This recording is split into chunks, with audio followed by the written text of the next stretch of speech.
Everyone, I hope you all are doing great. तो आज की क्लास में हम करेंगे मजबूरी वाले वाक्य।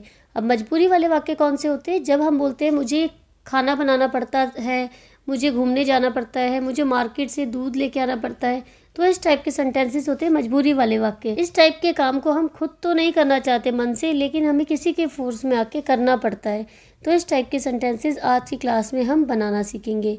तो इसके लिए हेल्पिंग वर्ब क्या यूज़ होगी? Have to, has to, had to और will have to. Have to और हैज़ टू हमारा प्रेजेंट के लिए यूज़ होगा, हैड टू हमारा पास्ट के लिए, विल हैव टू हमारा फ्यूचर के लिए यूज़ होगा। तो हम सबसे पहले हैज़ टू का करेंगे। हैज़ टू कब यूज़ होता है? जब हमारे सब्जेक्ट सिंगुलर हो, सब्जेक्ट ही, सी, इट और एनी नेम हो, तो हम हैज़ टू का यूज़ करते हैं। इसकी फॉर्मेशन कैसे होगी?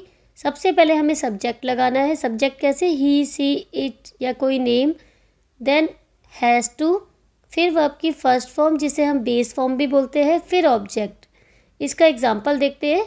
उसे खेलना पड़ता है, मतलब किसी के वो खेलना चाहता नहीं है बट किसी के फोर्स में आके उसे खेलना पड़ता है, तो उसे के लिए क्या यूज़ करेंगे? ही हैज़ टू प्ले, उसे खेलना पड़ता है, ही हैज़ टू प्ले।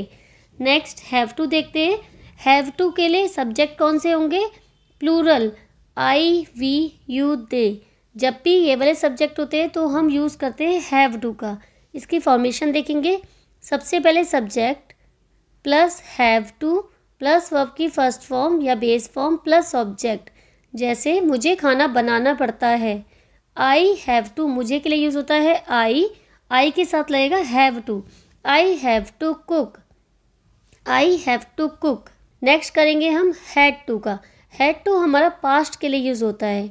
जब हमें बीती बातें बतानी हो, मुझे खाना बनाना पड़ता था, मुझे घूमने जाना पड़ता था, तब हम यूज़ करते हैं हैड टू का। हैड टू में एक बहुत आसान तरीका है कि सिंगुलर और प्लूरल दोनों के साथ ही हमें हैड टू का यूज़ करना पड़ता है। हमें ये नहीं सोचना कब हैज़ लगेगा, कब हैव लगेगा। चाहे सिंगुलर हो चाहे प्लूरल, दोनों के साथ ही हैड टू का ही यूज़ करना है। अब इसका फॉर्मेशन देखते हैं। Subject plus had two plus verb की फर्स्ट फॉर्म या base form plus object. Sentences देखेंगे तो आपको क्लियर होगा और अच्छे से। मुझे सुबह जल्दी उठना पड़ता था, पास्ट की बात है, उससे पहले सुबह जल्दी उठना पड़ता था, तो मुझे के लिए लगाएंगे आई हैड टू। उठने को बोलते हैं get up, I had to get up early in the morning, I had to get up early in the morning. एक और देखेंगे। राहुल को मार्केट जाना पड़ता था, पहले उसे मार्केट जाना पड़ता था, ये पास्ट की बात हो गई, तो राहुल हमारा सिंगुलर है, उसके लिए भी हैड टू का यूज़ होगा। हमें कोई कन्फ्यूज़न नहीं होगी कि हमारी हेल्पिंग वर्ब क्या लगेगी, चाहे सिंगुलर हो चाहे प्लूरल, दोनों के साथ ही had to. Rahul had to go to the market, Rahul had to go to the market. Next करेंगे will have to. Will have to हमारा फ्यूचर के लिए यूज़ होगा। इसका फॉर्मेशन देखते हैं। Subject plus will plus have to, verb की first form then object.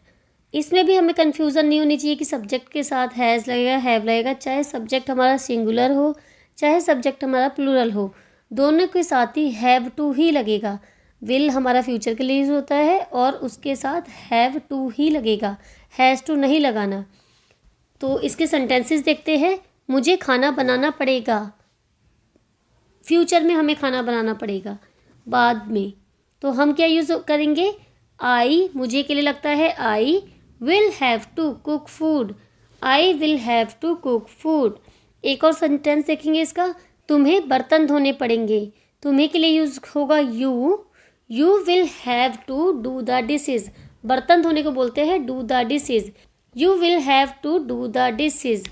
आई hope guys आपको ये टॉपिक अच्छे से समझ में आया होगा। अगर ये टॉपिक आपको अच्छे से समझ में आया है तो please let me know in the comment box. फिर भी अगर आपकी कोई क्वेरीज रह जाती है तो प्लीज़ मुझे कमेंट बॉक्स में बताइए। अगर वीडियो अच्छी लगी हो तो सब्सक्राइब, शेयर, लाइक करना ना भूलिए। Thank you.